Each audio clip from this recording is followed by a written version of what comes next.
In today's video, I'm getting the Platinum Trophy in Dave the Diver. Developed and published by Mintrock in 2023, initially for PC, it earned rave reviews, and on the 16th of April it landed on the PlayStation Network with a nice shiny Platinum for us to earn. Will it live up to the hype, or will the Platinum Trophy experience have us banging our heads against the wall? Let's find out. Before we begin, make sure you're subscribed to the channel for more Platinum Trophy videos like these. At the time of me recording, we're just short of 100 subscribers, so make sure you don't miss out if trophy hunting is your thing. But without further ado, let's get diving. The game begins with Dave lounging on a beach, getting sexually assaulted by a crab, when a Giga Chad named Cobra calls to invite Dave on a fishy situation he's got planned. Hopping on a plane with not a moment to lose, we find out the fishy situation is actually a new sushi bar Cobra wants to set up with a chef named Bancho doing the cooking, and Dave supplying the fish. We're taught the mechanics of diving, catching fish, and helping them in another restaurant with Bancho. A dive and a shift later, we get our first trophy of our journey, Culinary Master, for upgrading 5 meals, so no turning back now. Shortly after, we get a visit from an eccentric professor, Dr. Bacon, who informs us he's researching a hidden society of merpeople in the sea, and wants Dave to find any evidence of their existence. Cobra convinces us having 3 jobs now won't be too much strain, so we begrudgingly accept. Bacon Boy teaches us of an app where we can upgrade our gear, leading to our second trophy, aptly named Better Equipment, for making our first upgrade. Back into the ocean now, where we quickly get the trophy for stabbing and catching 20 fish. We then get the fright of our life, catching a peeping Tom, sizing us up for a future boss fight, before meeting up with a bigger perv, a hentai simp gun lover called Duff, who will teach us about using guns underwater for the Undersea Gunslinger trophy. Then, returning to find the restaurant has been revamped and getting a trophy for doing, well, absolutely nothing, but we'll take it. Thank you. A snooty woman named Yoshi then arrives at the restaurant and hurts Bancho's ego or something, as all she says is shark heads aren't appealing or tasty. He refuses to accept a woman having an opinion and orders Dave to go catch a shark. Thanks, mate. Upon our impending doom, we bump into a dolphin who we follow to its pink mate trapped. Cutting the net and being a dolphin hero lands us a precious pearl as a reward, and I feel that won't be the last we see of those 2 cheeky chappies. Well, I know it won't, as I'm saying this in the future. And unlike the shark, we bite off more than we can chew, as we get gobbled up trying to do that favour for Bancho, registering our first death of the playthrough, but also unlocking the Save Dave trophy for bringing Dave back from the brink of death. Don't know about you, but he looked pretty dead to me. We meet Ash Ketchum, who's let himself go a bit since becoming a Pokemon master. He tells us Pokemon is so back in the 90s, and that the new craze is Marinka cards, and that every time we catch a new fish, it adds to our card collection. Just a fancy way of keeping track of fish and where to find them. A rather successful night at the restaurant gets us some follows on the Cookster app, landing us the Influencer trophy, and researching 5 new dishes gets us our 8th trophy. We saved the pink dolphin again. Told you we'd see him later. Though I'm a bit concerned they've not learned their lesson yet, and after much trial and error, I finally defeat and catch the shark, earning us the less popular known song Angry Shark. Do do do do do do. Feeding Yoshi the shark's head blows her mind. She informs us she's a recruiter and will help us look for staff to ease the workload on Dave. Poor bloke's gonna collapse on us soon. We blow up a door to a hidden sea person tomb and photograph our first mural. Then run into sea blue activists headed by John Watson. All one word apparently. They blame Dave and his crew for earthquakes happening in the area. I mean, we did just bomb a door, so you may have a point, but that's neither here or there.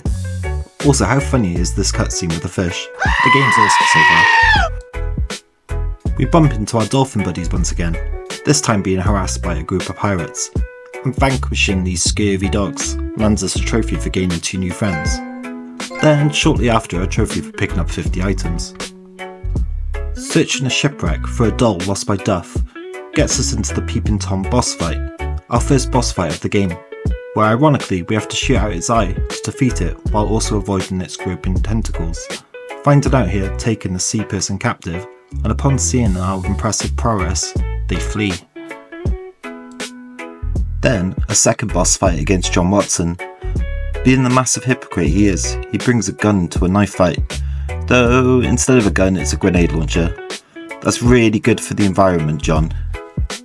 We make short work of him though. In his fury of being out-chatted by Dave, he makes us a nice hole for exploring more of the sea. And as we go deeper, we get a trophy for entering the depths. New more rare fish gives us an opportunity to rank up on the Cookster app, passing with flying colours. So as a little reward to myself, I treat the restaurant to some new hardwood furnishing, and an easy trophy for buying an interior item. While exploring, we then bump into sea people, who seem ecstatic to meet us, but unfortunately we can't understand them, so we'll have to wait for their admiring words. And despite a squid exploding over us, we get the trophy for catching 500 fish. Blowing a farmer called Otto's mind with some exceedingly good food, he introduces us to a fish farm where any fish we capture can be stored and bred.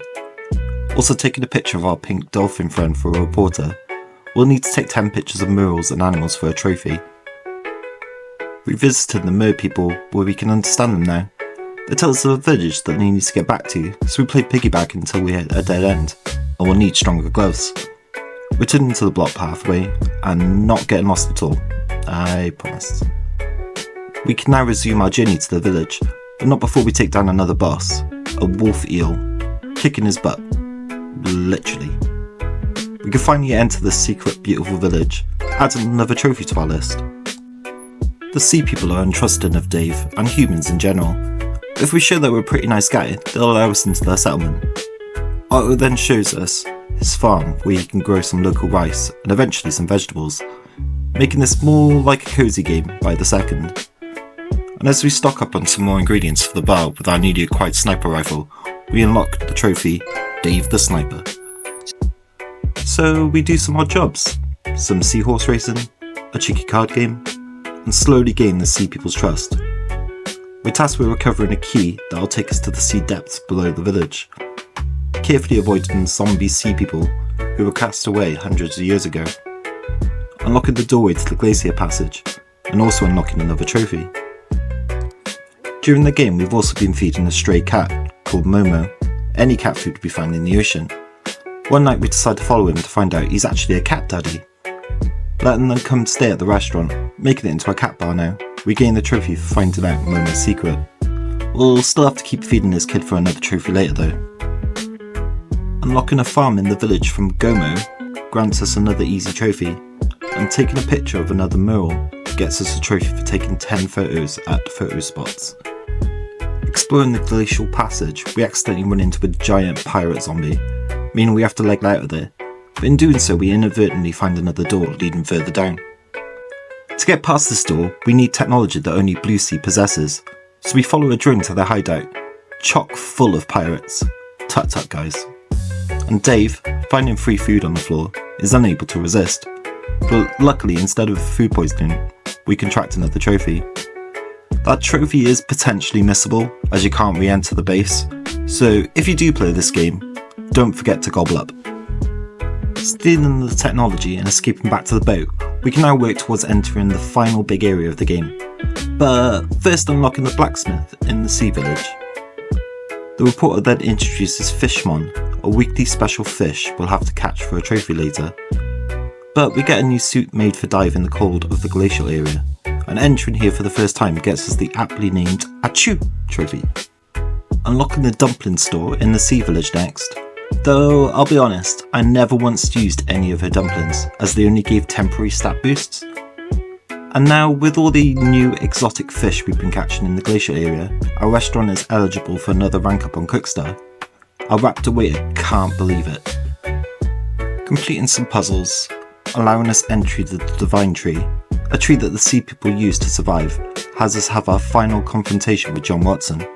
And although we look doomed to fail this time, we're saved by a Chronosaurus, though now we've got to fight this thing. 1 step forward, 2 steps back.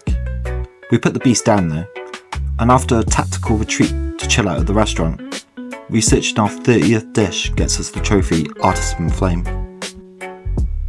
Navigating the Divine Tree and its roots, we run into yet another massive boss fight.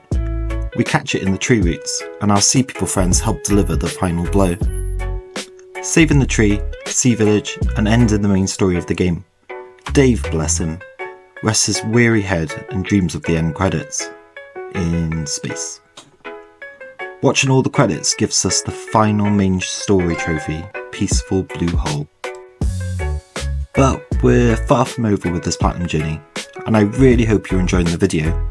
If you are, a thumbs up and a subscribe really helps a small channel like mine. Plus, it also helps me see that platinum journeys like these are what you want to see. So as I missed a trophy during the credits, you have to blast all the developer names, but there's a relatively strict time window and it can be a bit confusing. I found if you just swim down and shoot anything on screen, and when there's no more, go right a bit, then do the same strat, that's the best way.